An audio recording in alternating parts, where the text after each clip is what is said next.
आज हम आपके लिए पायरेट्स ऑफ द कैरिबियन का चौथा पार्ट लेकर आए हैं। अगर आपने पहले 3 पार्ट्स नहीं देखे हैं तो आप हमारे चैनल पर जाकर इन्हें देख सकते हैं, क्योंकि पिछले 3 पार्ट्स को हमने एक्सप्लेन कर दिए हैं। मूवी की शुरुआत में हम मछुआरों की एक कश्ती को देखते हैं जिन्हें समंदर से एक आदमी मिलता है। इसके बाद उसे स्पेन के राजा के पास लाया जाता है, जहाँ पर वो आदमी ये दावा कर रहा था कि उसे पोनस डी लियोन का जहाज मिल गया था और उसने उस पर सवारी भी की थी। पोनस डी लियोन की बात करें तो ये जहाज आज से 200 साल पहले ही फाउंटेन ऑफ यूथ को ढूंढते हुए पानी में डूब गया था, लेकिन उस आदमी के पास एक किताब थी जिससे कि उनको यकीन हो जाता है कि वो सच बोल रहा है। इसलिए वो अपनी जहाजों को फाउंटेन ऑफ यूथ की तलाश में भेज देते हैं। उधर हम जैक स्पैरो के साथ गिब्स को देखते हैं, जिसे कि आज फांसी होने वाली थी, लेकिन उससे पहले उसकी सुनवाई होती है, जहाँ पर जज कोई और नहीं बल्कि जैक स्पैरो ही होता है और वो उसे फांसी की सजा के बजाय उम्र कैद की सजा सुना देता है। इसके बाद दोनों वहाँ से निकल गए। उन्हें वहाँ से लेकर जाने वाला आदमी भी उनका ही था। रास्ते में गिब्स उसे बताता है कि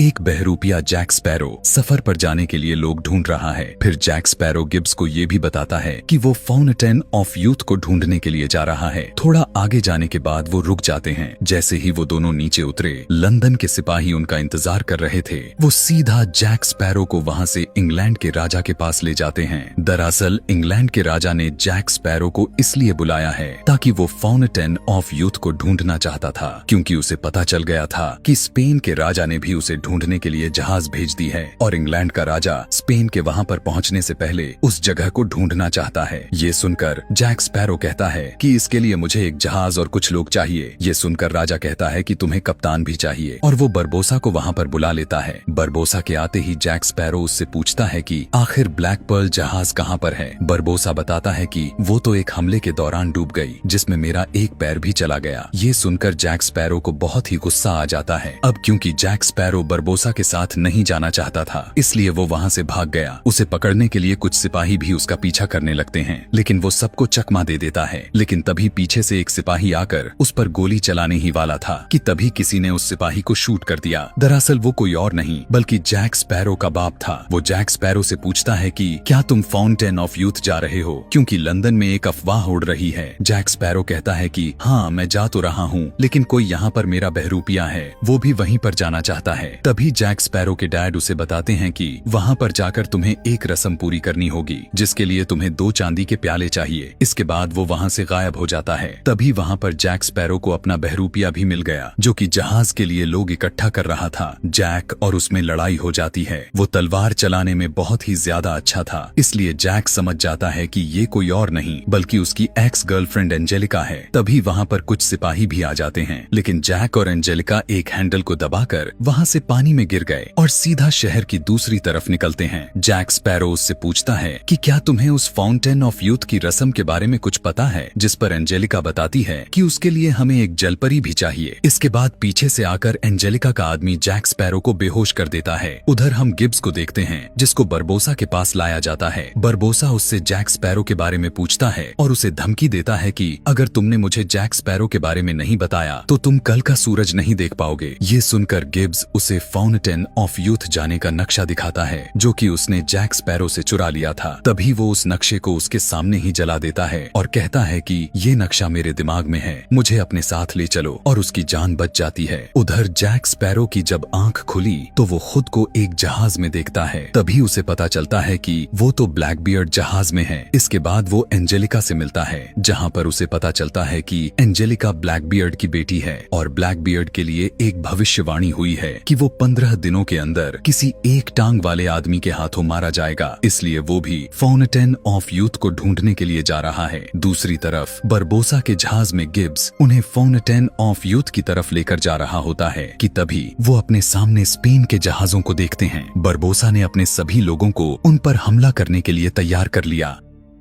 लेकिन वो स्पेन वाले इन पर बिल्कुल भी ध्यान नहीं देते, क्योंकि वो इनसे लड़ने में अपना समय बर्बाद नहीं करना चाहते थे। ये देखकर बरबोसा भी अपने जहाजियों को जहाज तेज चलाने के लिए कहता है। उधर ब्लैकबियर्ड जहाज में जैक स्पैरो वहाँ पर काम करने वालों से ब्लैकबियर्ड के बारे में पूछता है, जिस पर वो बताते हैं कि उन्होंने कभी उसे देखा ही नहीं, क्योंकि वो अपने कमरे से बाहर नहीं निकलता। इसी बात का फायदा उठाकर वो सभी लोगों को उसके खिलाफ भड़का देता है ताकि वो इस जहाज पर कब्जा कर सके। वो सभी लोग बाहर बाहर जाकर ब्लैकबियर्ड के लोगों के साथ लड़ना शुरू कर देते हैं और उन्होंने उस जहाज के लोगों को बांधकर बहुत हद तक जहाज पर अपना कब्जा भी जमा लिया। तभी अपने कमरे से बाहर निकलकर ब्लैकबियर्ड भी आ गया। वो अपने जादू से उन सभी को रस्सियों की मदद से बांध देता है। ब्लैकबियर्ड जैक स्पैरो को मारने ही वाला था कि तभी एंजेलिका उसे रोक लेती है और कहती है कि ये हमारे काम आ सकता है। रात में हम जैक स्पैरो को ब्लैकबियर्ड के कमरे में देखते हैं, जहाँ पर जैक स्पैरो उसे कहता है कि तुम्हारा सर तुम्हारे शरीर से 3 बार अलग हो चुका है, लेकिन फिर भी तुम जिंदा हो गए। लेकिन आज मुझे तुम्हारी आंखों में डर साफ साफ नजर आ रहा है। तभी वो ब्लैकबियर्ड को बताता है कि एंजेलिका तुम्हारी बेटी नहीं है। वो उसके सामने एंजेलिका की बहुत बुराई करता है, लेकिन ब्लैकबियर्ड इस बात को सच नहीं मानता। तभी वो कपड़े से एक नकली जैक स्पैरो बना लेता है और उसके अंदर जैक स्पैरो की जान को डाल देता है, ताकि अगर जैक स्पैरो कोई भी चालाकी करे तो वो उस नकली जैक स्पैरो को नुकसान पहुंचाकर उसे मार सके। रात में जैक स्पैरो फिर से एंजेलिका से उस रस्म के बारे में जानकारी लेने की कोशिश कर रहा था। वो एंजेलिका को कहता है कि अब ब्लैकबियर्ड का समय खत्म हो रहा है, इसलिए हम दोनों उस फाउंटेन ऑफ यूथ का पानी पी सकते हैं। जिस पर एंजेलिका उसे बताती है कि वहाँ पर तुम्हें 2 पॉन्स डी लियोन के चांदी के प्याले, जलपरी के आंसू और फाउंटेन ऑफ यूथ का पानी, इससे हम किसी भी इंसान के जिंदगी के साल चुरा सकते हैं, यानी कि उन्हें अपनी उम्र को बढ़ाने के लिए किसी और की जान की कुर्बानी देनी होगी। इसके बाद एंजेलिका जैक स्पैरो को जहाज के उस कोने में ले जाती हैं, जहाँ पर ब्लैकबियर्ड ने काफी सारी समुद्री जहाजों को अपनी कैद में लिया हुआ था, जिसके अंदर जैक स्पैरो की ब्लैक पर्ल जहाज भी होती है। एंजेलिका उसे कहती है कि तुम मेरी मदद करो, मैं तुम्हें इसके बदले में तुम्हारी मनपसंद जहाज तुम्हें दे दूंगी। इसी वक्त एंजेलिका उसे ये भी बता देती है कि वो सच में ब्लैकबियर्ड की बेटी है और वो वहाँ पर अपने पिता और अपनी उम्र को बढ़ाने के लिए जा रही है। इसके बाद वो सभी एक व्हाइट कैप वे नाम की जगह पर जलपरियों को ढूंढने के लिए रुक जाते हैं, क्योंकि यही वो जगह है जहाँ पर जलपरियां रहती हैं। ब्लैकबियर्ड वहाँ के लाइट हाउस में जाकर एक कश्ती की तरफ उसकी रोशनी कर देता है, क्योंकि वो जलपरियां रोशनी की तरफ खींची चली आती है और उनके चारे के लिए उसने उस कश्ती में कुछ लोग भी बैठा दिए थे। थोड़ी देर बाद वहाँ पर काफी सारी जलपरियां भी आ जाती हैं, लेकिन ये कोई मामूली जलपरियां नहीं होती, बल्कि ये जलपरियां तो इंसानों का मांस खाती हैं और वो एक एक करके उस कश्ती में बैठे सभी लोगों को अपने साथ पानी में ले जाने लगती हैं। वो उन जलपरियों को अपने जाल में फंसाने की कोशिश करते हैं, लेकिन एक भी जलपरी वहाँ उनके जाल में नहीं फंसती और बाकी के बचे हुए लोगों को भी अपने साथ ले जाने लगती हैं। तभी जैक स्पैरो देखता है कि उनकी तरफ और भी बहुत सारी जलपरियां आ रही थीं, इसलिए वो जल्दी से लाइट हाउस में जाकर उसके अंदर एक बहुत ही बड़ा ब्लास्ट कर देता है, जिससे डरकर सारी जलपरियां वहां से भाग जाती हैं। लेकिन तभी उनके साथ आया हुआ एक पादरी देखता है कि वहां पर एक जलपरी है। उसे लगा कि वो उसे मारने के लिए आई है, इसलिए वो उसकी पूंछ में अपनी तलवार घुसा देता है और तभी ब्लैकबियर्ड के लोग उसे पकड़ लेते हैं और उसे अपने साथ ले गए। इसके बाद वहां पर बरबोसा भी आ गया था, जहां पर उसे तबाही के अलावा कुछ नजर में नहीं आता और दूर खड़ी उनकी जहाज को भी वो जलपरियां पानी में संभाले जाती है। उधर जैक स्पैरो उन्हें आगे का रास्ता बता रहा था, ताकि वो पॉनस डी लियोन जहाज में पहुंचकर वहां मौजूद उन 2 चांदी के प्यालों को चुरा सके। रास्ते में जाते वक्त एंजेलिका जैक स्पैरो को बताती है कि उन प्यालों में से एक प्याले में तो फाउंटेन ऑफ यूथ के पानी के साथ उस जलपरी का आंसू होगा और एक में सिर्फ उस फाउंटेन का पानी होगा, और जो भी उस आंसू वाले पानी को पिएगा उसे उस दूसरे आदमी की उम्र लग जाएगी। इसके बाद वो सभी एक जगह पर बैठ जाते हैं, जहाँ पर वो पादरी देखता है कि उस बक्से में बंद जलपरी को सांस लेने में दिक्कत हो रही थी, इसलिए वो एक तलवार की मदद से उस डब्बे को खोल देता है। वहाँ से थोड़ा आगे जाने के बाद उनके सामने एक बहुत ही गहरी खाई आ जाती है। ब्लैकबियर्ड जैक स्पैरो को उसके अंदर कूदने के लिए कहता है, लेकिन एंजेलिका अपने डैड को कहती है कि हम इस पर विश्वास नहीं कर सकते, इसलिए वो खुद वहाँ से कूदने का फैसला करती है। लेकिन ब्लैकबियर्ड उसे रोक लेता है, लेकिन जैक स्पैरो भी नीचे कूदने से घबरा रहा था, इसलिए वहाँ पर खड़ा ब्लैकबियर्ड का आदमी कपड़े से बने नकली जैक स्पैरो को नीचे फेंक देता है और जैक स्पैरो को कुछ भी नहीं होता, यानी कि वो कूदने के बाद जिंदा बच जाएगा। इसलिए जैक स्पैरो भी नीचे कूद जाता है और वहाँ से होते हुए वो उस जहाज तक भी पहुँच जाता है जो कि पॉनस डी लियोन की थी। उधर आगे बढ़ते वक्त उन लोगों से उस जलपरी वाला डब्बा नीचे गिरकर टूट जाता है और देखते ही देखते उस जलपरी की पूंछ इंसानी अपनी पैरों में बदल जाती है, लेकिन वो अपने पैरों से चल नहीं पाती, इसलिए वो पादरी उसे उठा लेता है। दूसरी तरफ जैक स्पैरो भी उस जहाज तक पहुंच गया था और उसके अंदर चला जाता है, जहां पर चारों ओर खजाना था। लेकिन खजाने के साथ साथ वहां पर उससे पहले ही बरबोसा भी पहुंच गया होता है और दोनों एक दूसरे के साथ लड़ने ही वाले थे कि तभी वो देखते हैं कि इस जहाज में बैलेंस रखना बहुत जरूरी है, नहीं तो ये किसी एक तरफ गिर जाएगा। इसलिए वो दोनों साथ मिलकर उस तिजोरी को खोलते हैं, लेकिन उसके अंदर पत्थर के अलावा कुछ नहीं होता। उन पत्थरों को देखकर बरबोसा कहता है कि ये स्पेनिश लोगों का काम है, वो हमसे पहले ही यहाँ पर पहुँच गए थे, लेकिन मैं जानता हूँ कि उनका ठिकाना कहाँ पर है। इसके बाद बरबोसा जैक स्पैरो और बाकी के अपने साथियों को उनके ठिकाने पर ले आता है। दूसरी तरफ ब्लैकबियर्ड उस जलपरी से उसका एक आंसू मांगता है, लेकिन वो उसे नहीं देती। तभी उसे पता चल जाता है कि पादरी और जलपरी दोनों एक दूसरे से प्यार करते हैं, इसलिए ब्लैकबियर्ड उस पादरी को जलपरी के सामने मार देता है। लेकिन फिर भी जलपरी अपनी आंख से एक भी आंसू को निकालने नहीं देती और इसके बाद पादरी को कहीं फेंक दिया जाता है। उधर जैक स्पैरो और बरबोसा दोनों उन प्यालों को बहुत ही चालाकी से चुरा लेते हैं, लेकिन उन्हें स्पेन के सिपाही चारों तरफ से घेर लेते हैं। वो पादरी भी अभी जिंदा था और उस जलपरी को बचाने के लिए आ जाता है। ये देखकर उस जलपरी की आंखों से आंसू आ गए और मौका देखकर ब्लैकबियर्ड उस आंसू को ले लेता है। दूसरी तरफ जैक स्पैरो और बरबोसा दोनों को बांध दिया गया था। तभी जैक स्पैरो को पता चलता है कि बरबोसा यहाँ पर उन प्यालों को नहीं बल्कि ब्लैकबियर्ड को मारने के लिए आया था, क्योंकि उसकी ही वजह से उसकी एक टांग चली गई थी। इसके बाद जैक स्पैरो वहाँ से भागने लगता है और सिपाही भी उन्हें देख लेते हैं और उसका पीछा करने लगते हैं। उधर बरबोसा को भी उसी के एक आदमी ने आजाद कर दिया था और जैक स्पैरो भी उन सिपाहियों से बचकर वहाँ से भाग आता है और उसके पास वो प्याले भी थे। इसके बाद जैक स्पैरो ब्लैकबियर्ड के पास चला गया। वहाँ पर जाते ही वो उससे सौदा करता है कि अगर तुम मुझे मेरा वो कंपास वापस दोगे तभी मैं तुम्हें आगे लेकर जाऊंगा। ब्लैकबियर्ड उसे उसका कंपास दे देता है और जैक स्पैरो उस कंपास को गिब्स को देखकर वहाँ से भेज देता है। इसके बाद जैक स्पैरो उनको एक गुफा में ले आया, जहाँ पर उन्हें वो फाउंटेन ऑफ यूथ मिलेगा।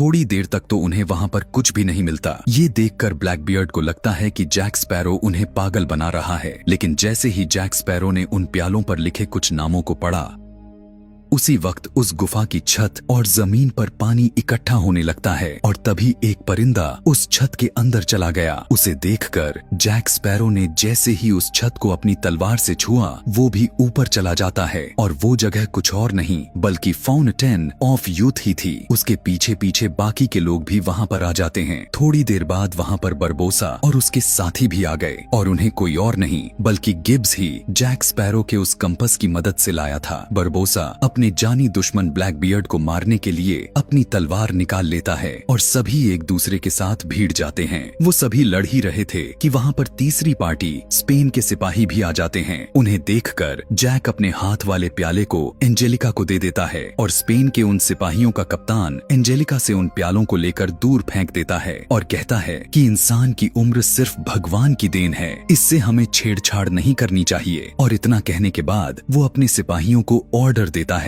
कि वो इस सारी जगह को तबाह कर दे। उधर बरबोसा चालाकी से ब्लैकबियर्ड के अंदर अपनी तलवार घुसा देता है। एंजेलिका जल्दी से अपने पिता को बचाने के लिए जाती है, लेकिन वो तलवार उसके हाथ पर भी लग जाती है। दरअसल अब ब्लैकबियर्ड के साथ एंजेलिका भी मरने वाली है, क्योंकि उस तलवार के ऊपर जहर लगा हुआ था। एंजेलिका को बचाने के लिए जैक स्पैरो जल्दी से उन प्यालों को ढूंढने लगता है। उधर बरबोसा भी अपना मतलब पूरा करने के बाद वहाँ से चला गया और स्पेन भी उस जगह को तबाह करके वहाँ से चली जाती है। तभी वो जलपरी आकर जैक स्पैरो को वो प्याले देकर वहाँ से चली जाती है और जैक भी उन प्यालों में फाउंटेन के पानी को भर लेता है और एक में आंसू डालता है और एक में नहीं डालता। वो जल्दी से उन प्यालों को उन दोनों के पास ले गया। जैक एंजेलिका को आंसू वाला प्याला देता है और ब्लैकबियर्ड को बिना आंसू वाला प्याला, लेकिन ब्लैकबियर्ड जल्दी से उस एंजेलिका वाले प्याले को पी लेता है और एंजेलिका भी अपने पिता को बचाने के लिए उस बिना आंसू वाले प्याले को पी लेती है। तभी जैक स्पैरो दोनों को बताता है कि